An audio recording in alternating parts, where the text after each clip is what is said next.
guys, Joe here with Camp David, and today I just finished up, and I'm going to show some footage of just what the Ventrac can do. I mean, you've probably seen these machines in other places and heard about them, and like me, Stony Ridge Farmer, Tractor Time with Tim, that's really the place where I found this machine and saw what it could do, and I thought to myself, man, there's no way that machine could really do that. So what I did was I called a dealership, went on Ventrac's website, and they connected me with their local dealership person, and they came out and did a demo. And on my property, which, you know, it's incredibly hilly, rolling hills, we have the lake, we have all kinds of stuff that you really have to kind of get around stuff. So the tractor is amazing. I love working with a tractor, but it takes longer, and you can't do the precise fine tuning that you can do with this machine. So enjoy the video. It's a beautiful day. It's probably about 65 degrees, sunny, blue skies here in Tennessee in May.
Hey guys, so as you can probably see, this is a little bit overgrown. This is usually a hay field, but I planted the food plot here last year, and now we've got hay, clover, brassica, all kinds of stuff mixed in here.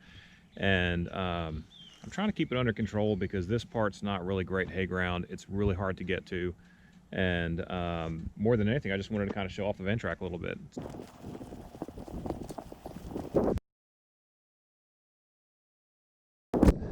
This all looks pretty level. It all looks pretty easy. You think, well, man, a bush hog can get that no problem. You know, of course a bush hog can get it. But you kind of see in the video how I'm, stopping and turning and cutting, and it's just so nimble. Like, it would take 3 times as much time with a bush hog.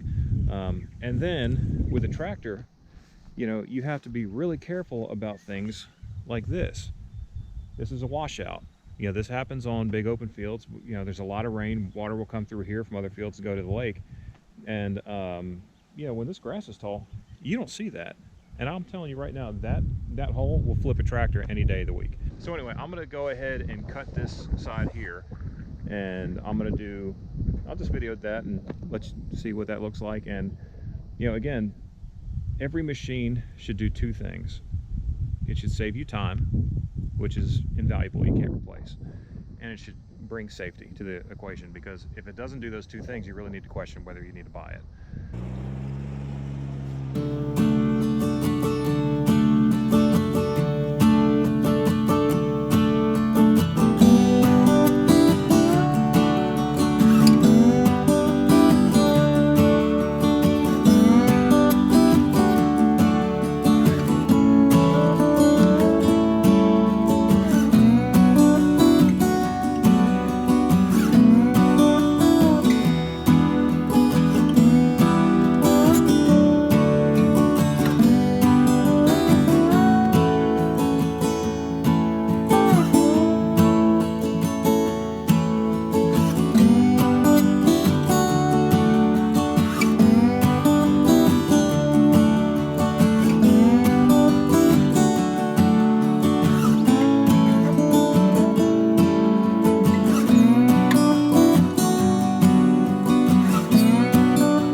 cut that.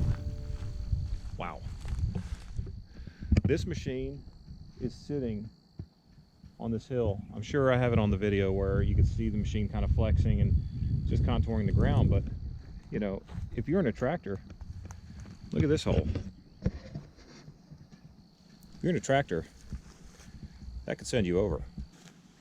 So if you're using the Tough Cut mower with the dual wheels on here, you can see it's gonna hold the ground, it's gonna be very firm, and it lets you work faster. 4.5 minutes to do all this. So now I need to do by the lake, but I mean, I'm invested about 15-20 minutes of my time down here so far. I've got more time talking to the camera and setting that up than I do in really cutting, and nothing bogs down. All right, so had an awesome day, awesome afternoon really, just mowing, getting a lot of the fields done. I got the white barn done, got the red barn done, clean up around the garden. I mean, this thing is just, it's such a great tool to have. Honestly, I mean, the tractor's amazing. I love having a tractor. I love having a bush hog, especially when you're going straight, or you're clearing a food plot, or you're doing something where it's really, really high. But when you're maintaining high grass, yeah, this thing's hard to beat. Give you a quick look at the engine. So this thing's powered by a 32, I think it's a 32.5 horsepower Kubota engine. Donaldson air filter. I mean, it's legit when it comes to, you know, the power plant. Computer module. Massive radiator, probably the biggest radiator I've ever seen in a machine, you know, this size or really even bigger. Of course, you have to, you know, make sure you're taking out the filter element to make sure that you're cleaning off the screen. But yeah, just killer machine, man. Okay, so some pros and cons. Pros, watch the video, you'll see the pros. It really does what they say it will do. It's hard to believe that, you know, any kind of machine can get on hills and slopes and, you know, hit 30-degree angles and still twist its way out of something, and it's fun to drive, you know. So that would be my second. You know, first pro is that it does what it says it's supposed to do. Second, it's a lot of fun to drive. You know, Holly actually got out here and, you know, one day she's just kind of done being inside, and I said, well, take the Ventrac out there and bush hog that 11-acre field. She's like, okay. Within minutes, she knew what she was doing. And did a great job at it too. So the machine really, it cuts grass well. It's almost like this Tough Cut mower could, you know, if you're not super militant about how your lawn looks, the Tough Cut could almost be your lawnmower. You know, if you bring the RPMs all the way up, it cuts beautifully, especially in a pasture or something like that. Now, are you going to put this in a subdivision? Probably not. Way overkill. But for out here, you know, I would say the third thing is, the Tough Cut mower is kind of a Swiss Army knife. It could do both. So first is the machine does what it says it'll do. The second is it's a lot of fun to drive and easy to drive. And the third is the Tough Cut mower is, it'll take things down it shouldn't take down, but then you bring it out there and, you know, you cut a pasture and it looks like you cut it with a 0-turn. So some cons. Now, first con is pretty obvious: price. These are really expensive, very expensive machines. I know I've seen Aaron from Ventrac actually do a video on is it worth it and pricing. This is a commercial machine, so I'm not knocking them saying it's not worth the money. I'm just saying the barrier to get it is, you know, it's pretty high. It's an expensive machine. But I bought mine used. It was pre-owned, very low hours. I think there was 85 hours on it when I bought it. It was off lease, very short term. It was still the current model year, so you know, no concerns. There's a couple of rust spots here because it was a northern machine, but you know, I'll trade that for, I think it was 40% off or something like that for a new one. Second thing is, it's loud, very loud. So you probably see me with the Gator and with, you know, I look like I'm doing air traffic control with those 3M headphones, but there's no, you know, there's no getting out of wearing ear protection on this thing. It's like a jet's landing because you have this massive 32.5 horsepower Kubota engine, you know, 8 inches from your body. So it's loud. Surprisingly though, it's not hot. You don't get hot behind this thing. It's not like, you know, where you have a bunch of, you know, the heat from the motor is just, you know, radiating off your body. But it's loud. So that's the other thing. The third thing is it's loud. Fourth thing, this thing is kind of it's overbuilt. It's super heavy duty. All of the pieces are, are bent steel and powder coated, and there's grease zerks everywhere. It is way over engineered for what it is, in a good way. I don't mean that in a bad way. There's grease zerks and bearings, and the radiator is the size of a football field. It's a very overbuilt machine.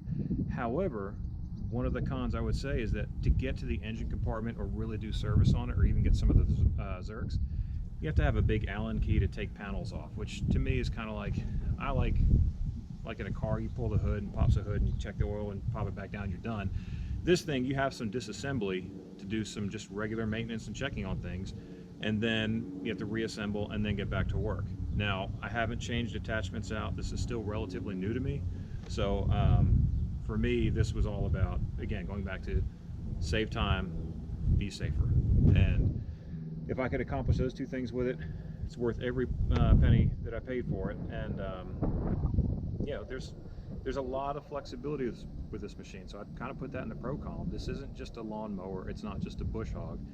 I believe there's 31 attachments you can add to it, so you could put stump grinders and all kinds of crazy stuff on the front of this thing. And which for some people that's probably a really great thing to have, but for me it was all about, there is no tool on hills, slopes, mowing ponds. I know there's gonna be 100 people out there who say, I've been on a tractor my whole life, I can do it.